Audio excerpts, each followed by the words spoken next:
Tonight's speaker is Michael Levin. He is executive in residence at the Thunderbird School of Global Management, where he has provided international consulting, research, and advising for both the school and its multinational business clients. He has lived and worked in Shanghai, Moscow, Hong Kong, Jerusalem, and Washington, D.C. And it is his firsthand knowledge of China and Russia that have allowed him to write his book, The Next Great Clash, with great clarity and without portraying the United States as either the hero or the victim. In The Next Great Clash, Levin presents evidence of a global political order on the verge of a historic power shift from west to east. A re-emerging China is the only nation with the latent capacity to challenge American hegemony. He demonstrates that such a challenge to the status quo usually leads to war. The books are for sale in the back. We invite you to purchase a copy at the seminary co-op table in the back. And Mr. Levin has graciously agreed to sign copies following formal remarks. And now, let's welcome Michael Levin. Thank you.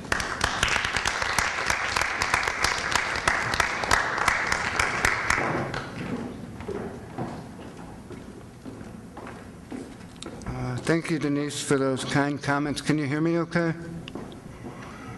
And I'd also like to thank Tom from Seminary Book Co-op and Jamie for helping to organize this event.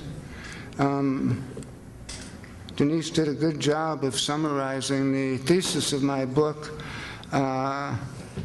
Unfortunately, after years of study and travel and living abroad, I've come to the conclusion that it appears as though we're headed for a major clash with China. Now, that might be something that you've heard a lot about, but a unique twist to that I focus on throughout the book is the role that that Russia will be playing in this coming clash. I should start out by saying I have no bone to pick with China. I don't wish for any of this to happen. As a matter of fact, I truly hope that everything I've written is incorrect. And unfortunately, I don't think that that's the case. How did I come to these conclusions? What I plan to do is go over the first section of the book, which gives the theoretical framework for these conclusions. And then I'm going to read a brief section of the book, and then there will be some questions and answers. What I found from my years of study are that major theorists and political scientists in the economic realm, political field, and also cultural studies all seem to have come up with models or theories that support the idea of a coming conflict with China. For example, there's a theory put forward by two scholars, Modelsky and Thompson, about long cycles and Kondratiev waves. These refer to the appearance of economic innovations such as cotton or steam or the railroad or airplanes, and now we have the information revolution. And what their theory has demonstrated is that whenever one of these major events occurs, these major innovations appear, there seems to be an intersection with a major war. And we're at that point right now, according to their theory.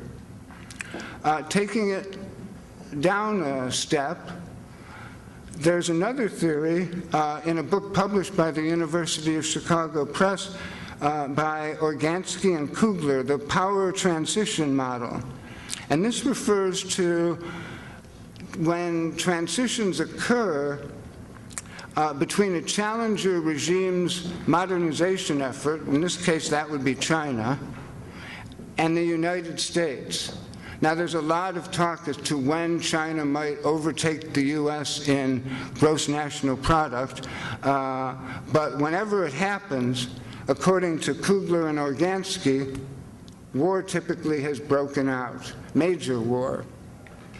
And then further down, there's a theory that you're most likely familiar with about resource wars, put forward by Michael Clare. And specifically, oil is the problem here, coupled with the fact that many analysts have predicted that we're heading towards an oil production peak, where we're going to run out of the ability to produce more oil. And this will lead to a transition to a post-petroleum economy, for example, from wood to coal to oil. Then what?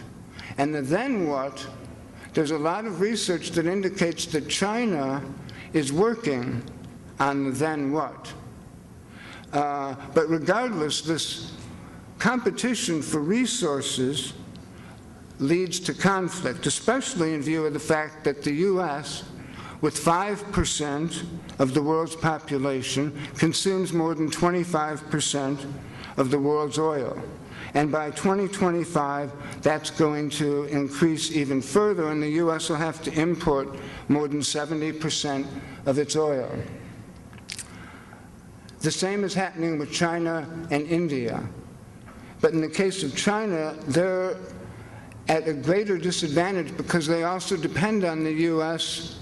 naval fleet to protect the transport of oil through the Indian Ocean and around through the Straits of Malacca and up through the East China Sea.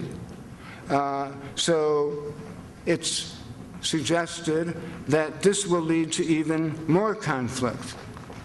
In the political realm, there is a scholar by the name of Philip Bobbitt who suggests that we're on the verge of a transition from the nation state to what he calls a market state.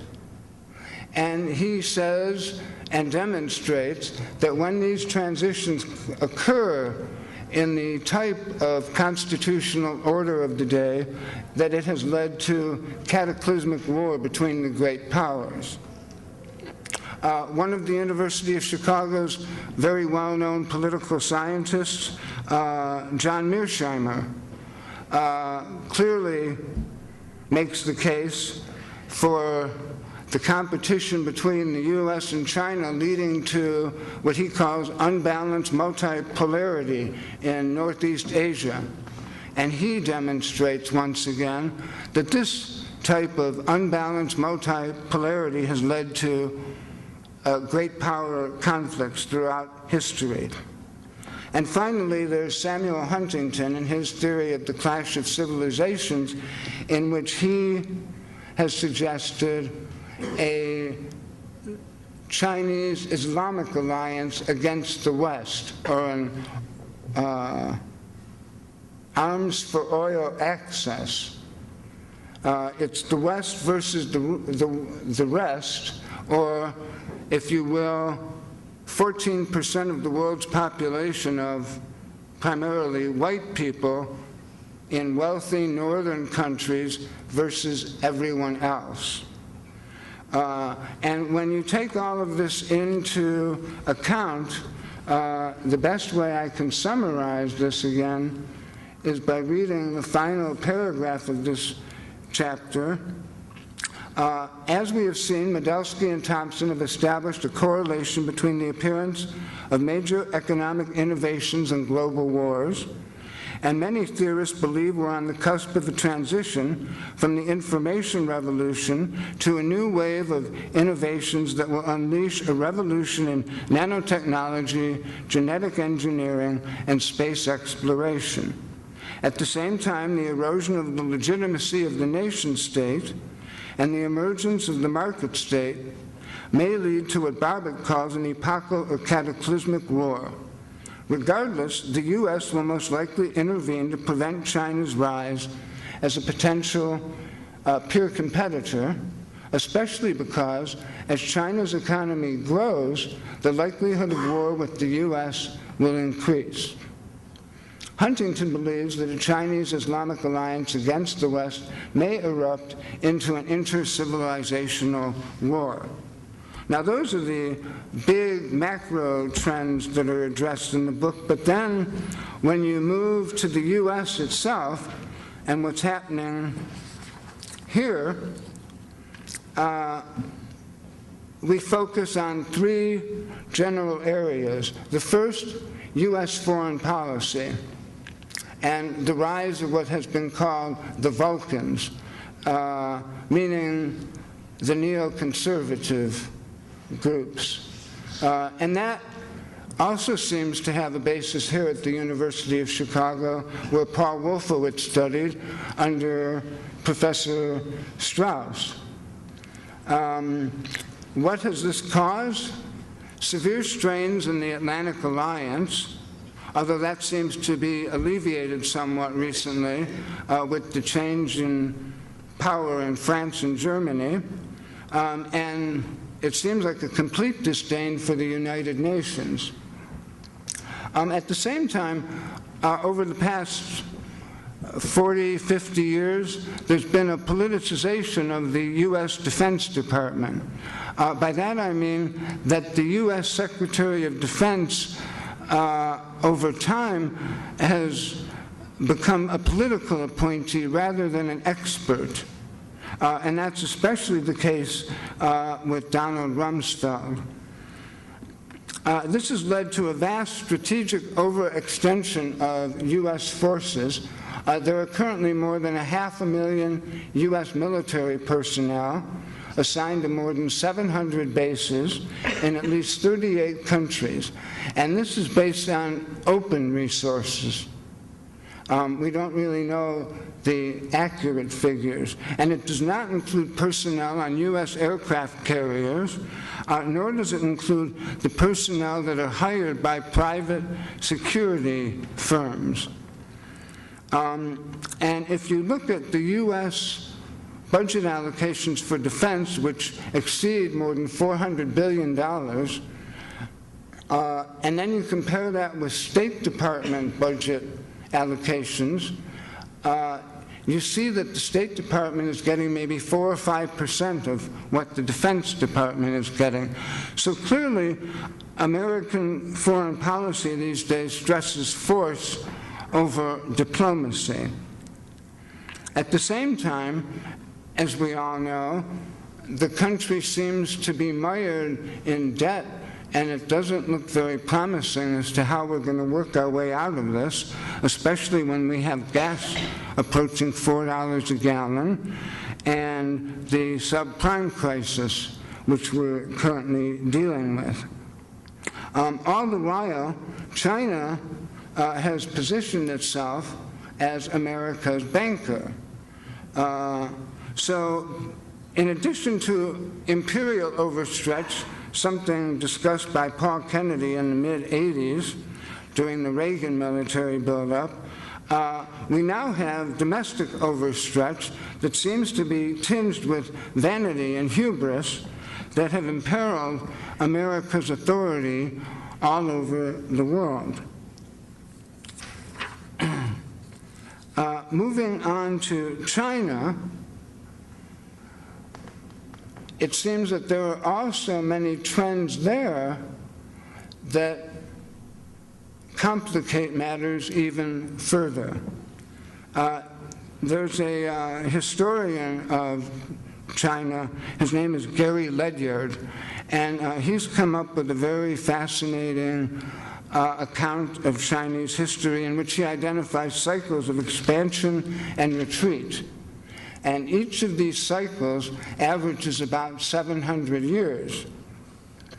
And in this grand scheme of his, the communist dynasty is now in the early phases of an expansionary phase that started with the expulsion of Western powers after the People's Republic was established, and proceeded to the reacquisition of Hong Kong and Macau. And the only missing element, of course, is Taiwan. When you add this to the fact that Chinese seem to be extremely conscious of their history and of what is referred to as the century of humiliation, we get what are referred to by others as hyper-sovereignty values.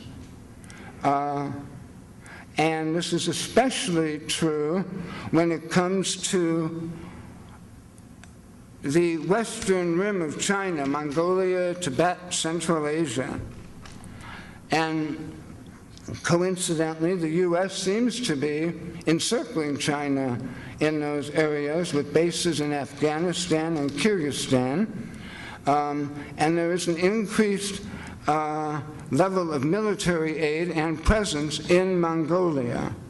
The recent disturbances in Tibet and in Xinjiang province are also great cause for concern when you realize that challenges to China's territorial integrity have typically led to conflict.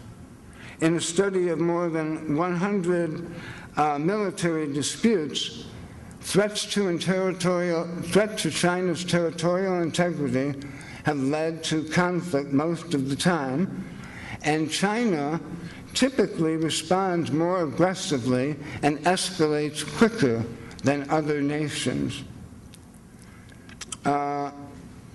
Turning to China's alliance pattern, it seems that China identifies with the weaker party in the triangle of China, the US, and Russia.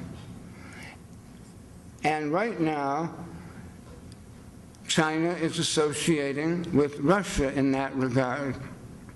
In this instance, as the weaker power. And this is something that would probably thrill Chairman Mao. But as a result of this alliance with Russia, China is now able to shift its focus from the northern border to its eastern maritime zone. And as a result, it has taken steps to build up certain elements of its military to deal with naval threats. Perhaps the greatest concern regarding China is that it might fear that its limited nuclear arsenal is threatened by the US system of nuclear missile and theater defense. And that leaves a very small window of opportunity for them to take action before this system, if it's workable, is put into place. And if they do decide to act, it would seem as though Taiwan would be the tripwire. It must be understood that avenging the loss of Taiwan is a national obligation for China, akin to fulfilling its filial duty. Unfortunately, the Taiwan Relations Act in the US stipulates that the US will provide Taiwan with arms so that it can maintain sufficient self-defense capability. Over the past 50 years, we've had 3 crises in the Taiwan Strait. 2 of them have apparently involved threats of the use of nuclear weapons in 1958 and in 1996. There's some talk about Taiwan perhaps being subsumed by China in an economic manner. 23% of Taiwan's exports, or 23% of Taiwan's GDP is made up of exports to China, and almost 5% of Taiwan's population lives and works in China.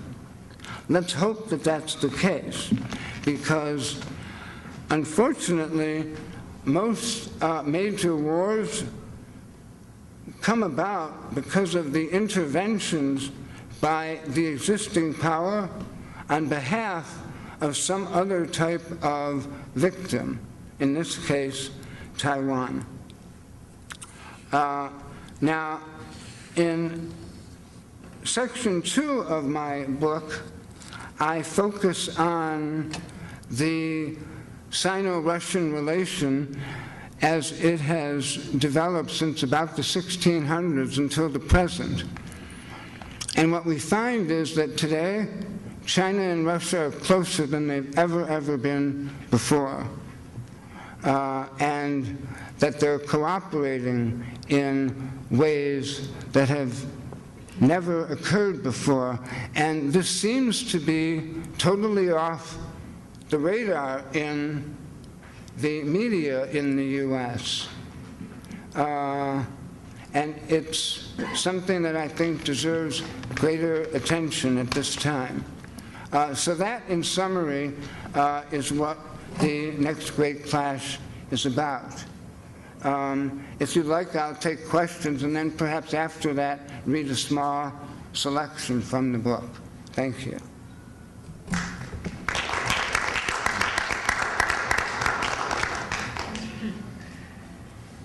Questions, please? Please. Shall I ask like this? Do I need to use the microphone? Is it good microphone just so we can all hear? Thanks for the talk. It was really interesting. But I want you to clarify a certain concept which is key for your presentation, which is this clash you're talking about. I mean, what do you have in mind? Are you talking about a war or a systemic change? Because at the beginning of your speech, when you were doing the literature review, you mentioned about the Kondratiev waves that occurs, and which normally within each cycle ends up in a structural change in world economy and the political organization of the world. Whereas from your speech, I understand as if two nation states will confront each other. I mean, do you envision any kind of economic or political organizational change resulting from this clash that you foresee? Or will it be just a war that we see each and every century? Well, first of all, I speculate that if there's going to be a war, it's going to occur in the next 5 to 20 years. The type of change that it leads to, I really don't know what that entails. I wish that I did.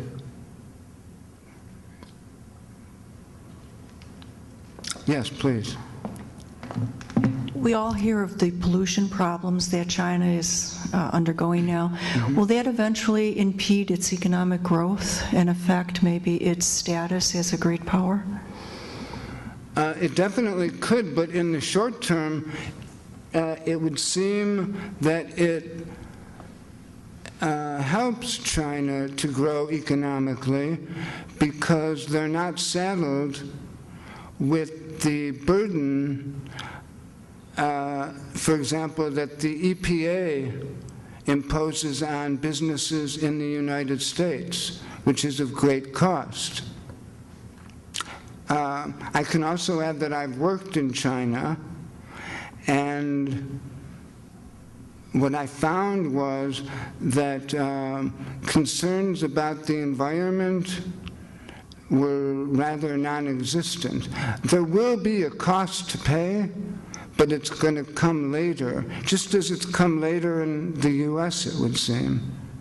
Yes? Won't it affect its trade policies because if people don't want to accept their imports because of tainted food or whatever else is there?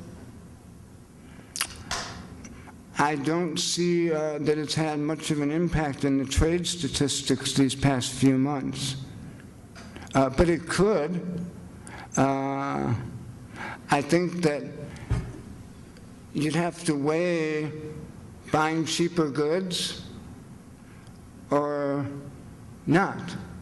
I don't know if people take that into account in their purchasing decisions, especially when most of us are pretty hard-strapped these days.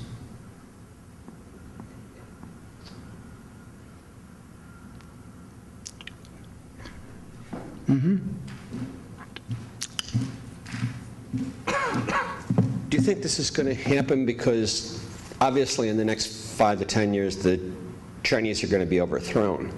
I mean, they can't, if Russia only held out, they can't hold out much longer. It's been 15 years. How much longer can they hold out? I'm not sure I follow your question. Well, I mean, the Soviet Union was overthrown. I mean, these guys will have to go too. I mean, the people aren't going to put up with this forever. They're going to. Communism is dead, and I mean that somebody's going to wake up and realize it one day, and they're not. What are they going to do then? I mean, you see the war coming because when instead of they're being overthrown from the threats, they'll try and use this as a way out. That could happen. However, the Chinese have managed their transition economically much differently than the former Soviet Union did. But they were much younger. I mean, the Soviet Union survived for like 70 years. I mean, they're hitting like 60. So I mean, their time is coming. Can they do much? You know, can they last much longer? I think that yes, they can, mainly because it seems to be a communist regime in name only. There doesn't seem to be much adherence to ideology other than a level of capitalism and acquisition that seems to far exceed what goes on here. That seems to be the new religion, along with a type of nationalism that is perhaps dangerous and will be on display for all to see during the upcoming Olympics.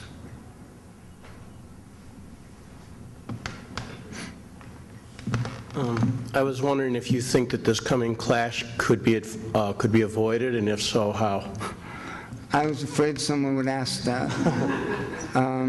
I've thought a lot about that, and I have to admit that I've made lists throughout my years of reading of ways to do that. And they're not my ideas. I can't take any credit. But in the scheme of things, I could name many ideas, but they all seem so insignificant. But that's a rather hopeless message, isn't it? One of the greatest ways I think that we can make progress is, and you might laugh at me, I think the U.S. ought to consider some type of national campaign to spread the teaching of Chinese and get as many students to China as possible. Right now, there are at least 60,000 Chinese here in America studying in universities in all fields, whereas in China, there might be 2,000 or 3,000 Americans who are studying in language programs primarily, and we really have to change that. That would be one way, but that's something that takes years, if not a lifetime, to accomplish. Another idea is that would help in this area would be some type of national service for America's youth, in which they're required to partake in not only military service as an option, but perhaps a domestic Peace Corps or a foreign service type of involvement, so that they're exposed more to the world. But, you know, telling that to people here at the University of Chicago, you know, you already agree with me, I would assume. There's a rather radical idea out there that a good way would be to reimpose conscription here in the U.S. rather than have an all-volunteer army, because there's been speculation that we might not have a war, we might not have been involved in a war in Iraq if we had a conscription army, because that would affect the whole society, whereas our all-volunteer army seems to come from more underprivileged groups, primarily located in the South. About 40–50% of conscript or volunteers come from that area. It's always been true. Well, maybe we need to change it. Well, you have to get your kids to go. Yep. But again, these things take years to have an effect. So, yes. Wouldn't the effects of conscription domestically be other than those you describe? And isn't it the case that even in previous wars, the sons and I guess the daughters too, to a lesser extent, of congressmen and the people making the decision were also serving in war? So doesn't that sort of undermine that argument? It's not only congressmen, it would be across the broad spectrum of the U.S. And so maybe there would have been more opposition. I don't know. And by the way, it's not my recommendation. I'm just telling you everything I have on my little list.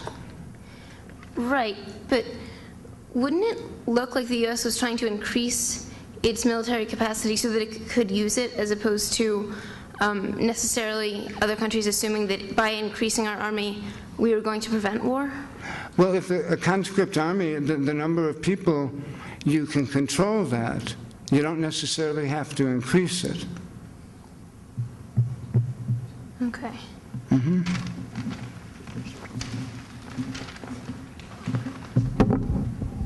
You mentioned that there had been 2 occasions when the threat of nuclear weapons had come into play. You very carefully didn't say who had made the threats. Mm-hmm. But my question concerns the type of wars that seem to have been waged ever since the possibility of nuclear war has been a reality. They seem to be largely wars by proxy, where the superpowers, Russia, China, and the United States, have funded or in some other way supported, whether it's armies of liberation or reformist, allegedly reformist elements or whatever, to fight for their political goals. The great calamities in this time have been where superpower armies have gotten directly involved. Afghanistan for the Russians and Iraq and Vietnam for the Americans. Have the Chinese just been lucky since Korea in staying out of this sort of bleeding of the national treasury and the best of its youth, or is this a deliberate policy on their part to pull back and let other people spend the best of their national ability fighting idiotic wars? Mm-hmm. Well, to paraphrase Sun Tzu, it's best not to fight, but if you have to, let others fight for you. And one follow-up, the Chinese did get involved in what could have escalated into a nuclear war in 1979 when they invaded Vietnam to teach Vietnam a lesson over Cambodia. And this was done with President Carter's sanction.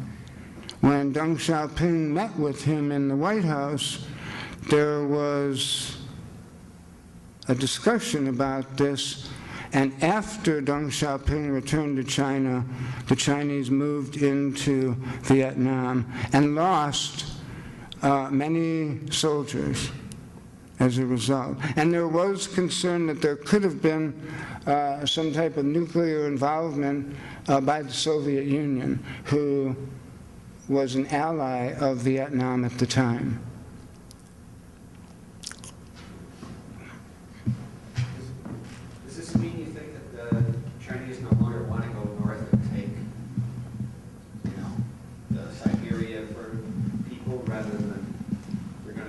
south? I don't think that the Chinese are trying to go anywhere.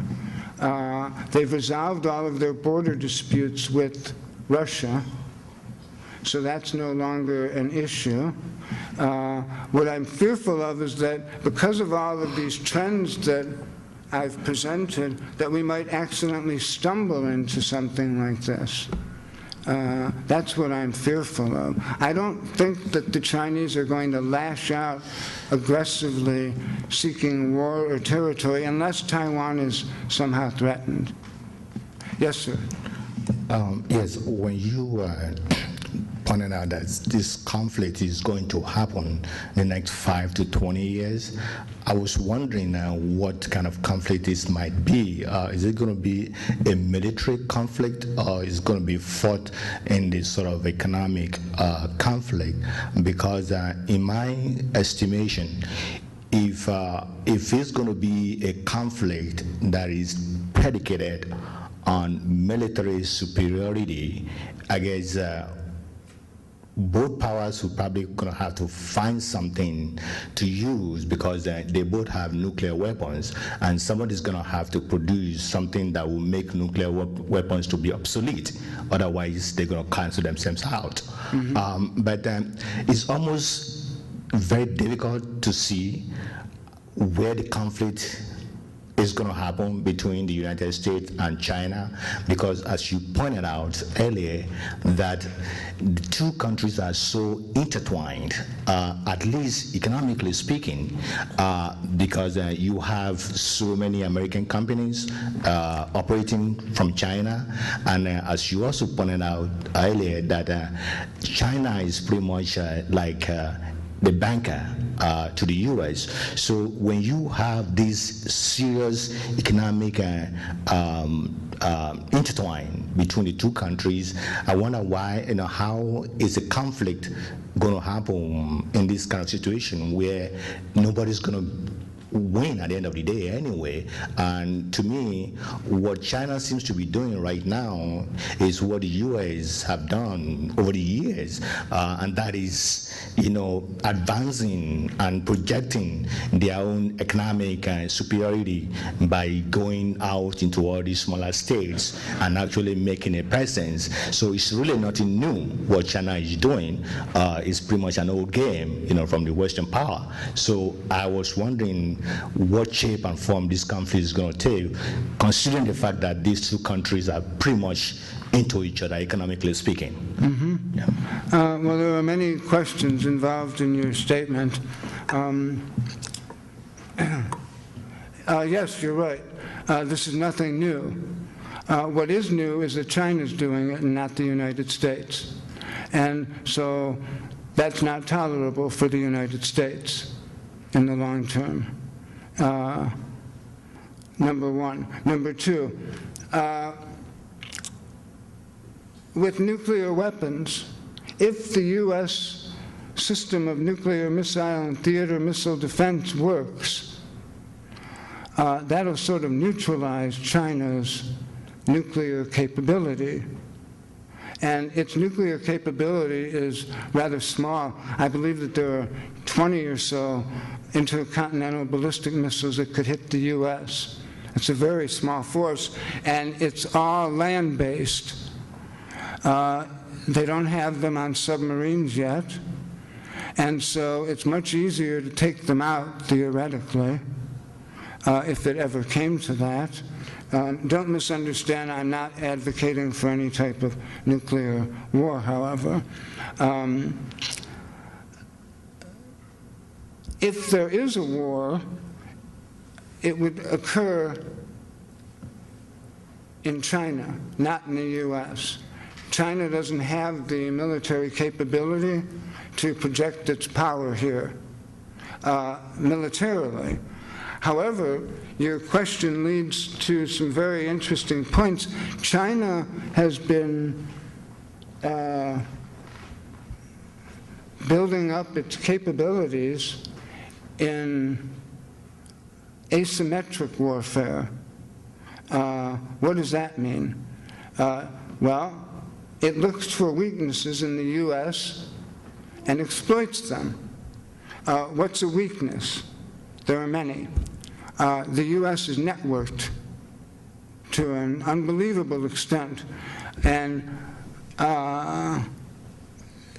Chinese youth in particular seem to be very talented at manipulating computer networks. And so it's quite likely that they could theoretically take down the U.S. computer network. That would mean our whole economy would come to a standstill like that. And theoretically, it could happen. Other areas, there seems to be a type of technology that the Chinese are developing regarding nuclear submarines that might give them an advantage close to home. The Chinese are also working on warfare in space. And then, of course, we always hear about the trillions of dollars that the Chinese have amassed in their foreign reserves, meaning US dollars. And theoretically, they could dump those on the market and cause huge pandemonium in our economy. Now, you mentioned also the huge interdependence between the US and China. So many people say they'd never do that because it would hurt them too. And that's true. It would hurt them. But they do have an ace in the hole. They do have something they can fall back on. And what is that? Well, the Chinese economy has been fueled in large part with exports all over the world. What would happen if their export market dried up? They would turn to their domestic market, which still has huge potential for development. And Chinese also have the highest, well, I don't know if it's the highest, but a very high savings rate of about 50%. So their banks are filled with all of this money that people have been amassing. And now I'm sure the government would take steps to encourage domestic consumption, which they've unleashed, but only to a small degree.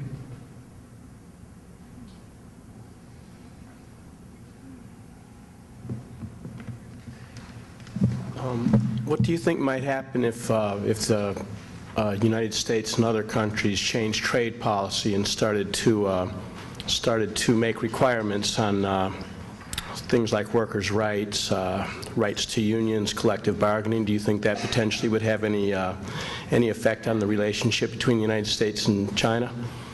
If the U.S. tried to impose these on China, is that what you're saying? Yeah, if there were certain requirements said, you know, because working conditions for a lot of workers in China is pretty bad. And if the United States said there had to be some sort of standard that had to be followed in order to sell the United States. Mm-hmm. Well, I don't mean to be flippant, but I can imagine someday in the near future when the Chinese will tell the U.S. That we're not going to continue to loan you all the money we've been loaning you unless you put some regulations in place for subprime mortgages. So, you know, and I don't see that U.S. pressure will force the Chinese to do anything regarding labor rights. That's a long, long, long-term battle. And U.S. corporations benefit greatly from it. Yeah, my fear is that workers here will eventually suffer if the United States goes too far into the red against China. Then the standards that we've been able to hold on to here a little bit might erode. I guess they're signaling that we're coming to an end. No. No? We have time for one more question. Okay. Okay. Well, I mean, we can all read population and resource statistics, and you're saying that military parity is an impossibility, but how far into the future is that an impossibility as far as military parity between the two countries? When will China reach parity with Right. the U.S.?